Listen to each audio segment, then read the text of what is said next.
This is another DAM podcast about digital asset management. I'm Henrik de Gier. Today I'm speaking with Kevin Gepford. Kevin, how are you? I'm fine. How are you? Great. Kevin, how are you involved with digital asset management? Well, I work for Comedy Central at their in-house brand creative department. And we create all the advertising, the billboards, the video promos, graphics for digital platforms such as iTunes, Xbox, and Hulu. Specifically, I work on the print side of things. I've got hands-on involvement with our photo retouching. We also do the mechanical production and final delivery of the files to their destination. I work in a team of brilliant right-brain creatives, but I'm more of a left-brain sort of person. And I got interested in DAM as, well, originally, as self-defense against the distractions of non-core tasks. So I'm talking about requests like digging up logos for someone, cracking open old archives just to print out an ad from last year, or hunting for a specific image among all the assets that we had that were scattered across the universe of portable hard drives, servers, optical media, and the like. The DAM that emerged from this is something that's been a resource for the whole company for about 10 years, and it's grown and evolved. Later, as time went by, it led to my involvement with content management. The volume and scope of our work had expanded tremendously, but our approval process didn't grow along with it. And it had become sheer chaos. It was in dire need of order and coherence, and I decided this is an opportunity for me to make a bigger difference. And why does a television channel focused on comedy programming use digital asset management? Well, we use asset management to support our promotional efforts here. Just to be clear, I want you to know that this is not a function of our long-form programming. We are a part of Brand Creative, and our primary partner is the marketing team. So everything that we do is focused on promotion and marketing and the graphics that go into that production. So I want to talk about the two prongs of asset management here at Comedy Central. The first one is DAM, and these would be our libraries of static assets used across our advertising and promotional campaigns. The second is content management. We developed a system here to manage our internal work in progress, and this would be the review and the approval of all of our creative output. And what are the biggest challenges and successes you've seen with digital asset management? For the first prong, digital asset management, we started building our asset libraries about 10 years ago, as I said, for all of our logos, our images, artwork, and including a PDF archive of all of our print work.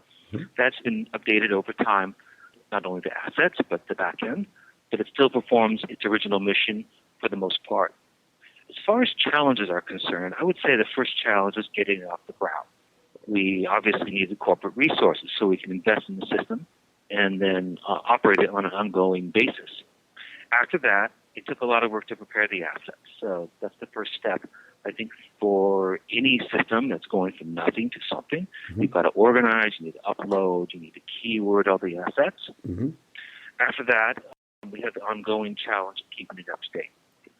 The main issue for us, as I imagine it is for a lot of people, is that we just don't have a dedicated staff. So we do it in our downtime.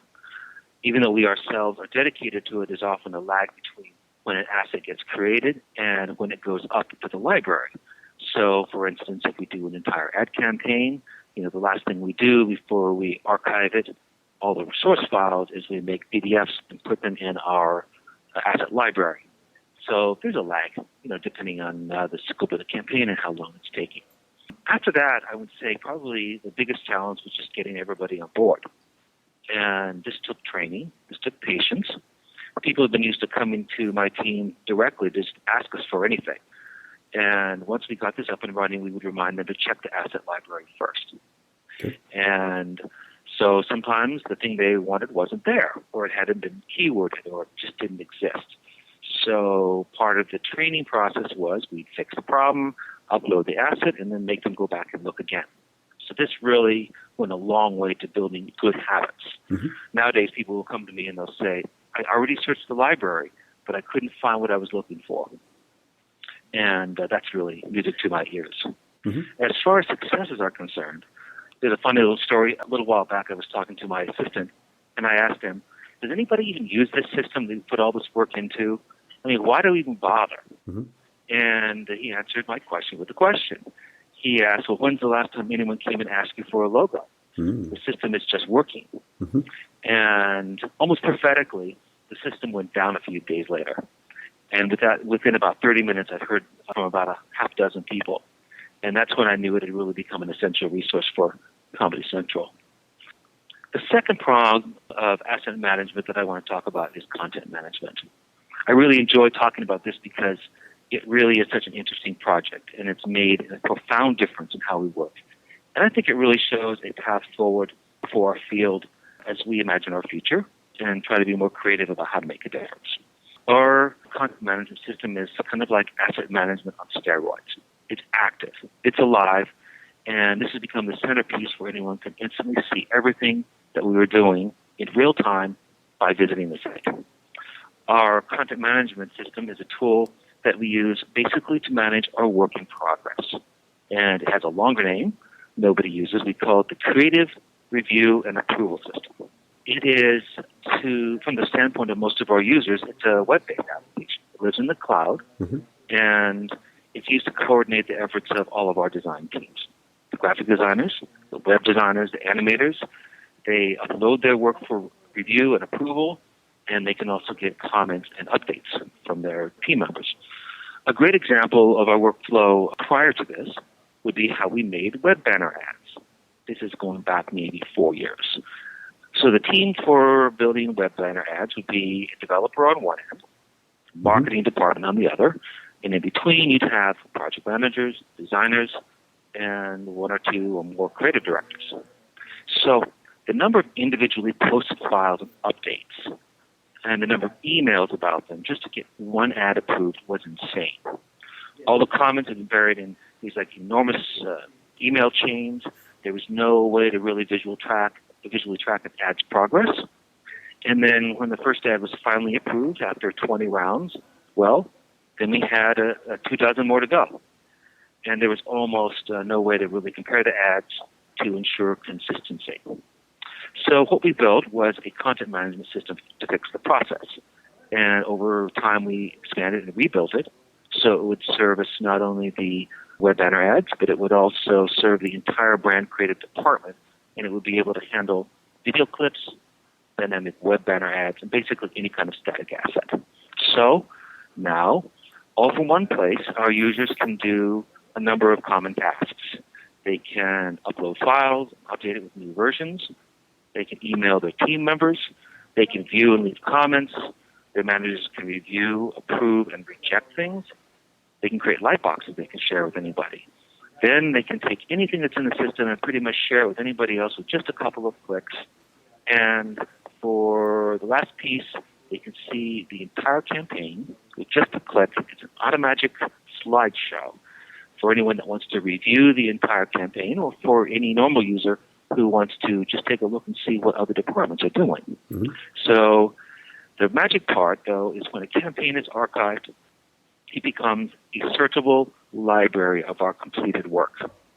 So, challenges, you asked. Well, once again, it wasn't easy getting resources for our initial investment. It took a lot of persuasion that what we envisioned would be a better product than anything we could get on the market. But then we got some seed money, and we were able to show proof of concept and then grow it from there. A surprising challenge was simply getting the teams to work together and be open to sharing their ideas with each other. Mm-hmm. They really all liked living in their happy little silos. And I got feedback from a couple of people that really were worried that their projects, which were so important to them, would just be sort of lost in all the other projects of other people that were working on the same campaign. And from my perspective, that's kind of the point. You know, no man's an island anymore. You really are playing in a bigger sandbox. True. And then the other part of the challenge, I think, was for me, was just patience. It took more than a weekend to build this.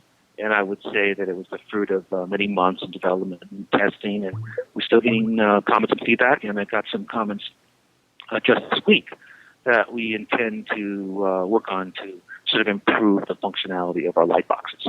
So it's a work in progress. Mm-hmm. Now, as far as successes are concerned, I would say that Well, it's pretty obvious. Everybody's just collaborating like we never had before. We're talking to each other. We know who's working on the other projects, and we have quick ways of communicating with them and to get a visual overview of what us and what other people are working on. So it really has, just by its design and by its very nature, has really helped collaboration. User engagement. User engagement with the system is just phenomenal. I mean, my coworkers and colleagues care enough to give feedback all the time, and it's not all positive. Sometimes they come in and they just demand better features, or they have a great idea to make an improvement. So their engagement is just wonderful, and I appreciate it so much. And any kind of feedback is a sign that they care, rather than just accept the status quo. And that's why we started this whole thing to begin with. Another success, and this one totally surprised me, our most popular feature turned out to be light boxes. These have just revolutionized the way that we give presentations. There's no more poking around in the middle of a meeting to find assets on a server somewhere, and it just puts everything in a streamlined slideshow that you can navigate with the arrow key on your keyboard. This was a feature I know, and I'm glad to say, that nobody asked for. Nobody even imagined something like this could be possible. And yet there it is, and they love it. The last thing, and this always gives me a chuckle, we kept the old system on standby, just in case, you know. So it slowly and gradually fell into disuse. Finally, when the old thing crashed, nobody even noticed for several days. What does that tell you? Time to make it extinct. Yeah. What advice would you like to share with DAM professionals and people aspiring to become DAM professionals? You know, I'm kind of a contrarian by nature, but I really think that formal education, maybe even formal training, is not necessary to enter this field. It's wide open for anybody who wants to make a difference. And I really bet that if you took a survey of the influential people in the field, very few have actually gone to school for it. What you need is a desire to make a difference, a passion for it. It also helps if you get a lucky break and you have the right contacts. And lastly, I think anyone wanting to become a DAM professional needs determination and patience for the long journey. Great points. Thanks, Kevin. It's a pleasure. For more on this and other digital asset management topics, log on to anotherDAMblog.com. Another DAM podcast is available on Audioboo and iTunes. If you have any comments or questions, please feel free to email me at anotherDAMblog@gmail.com. Thanks again.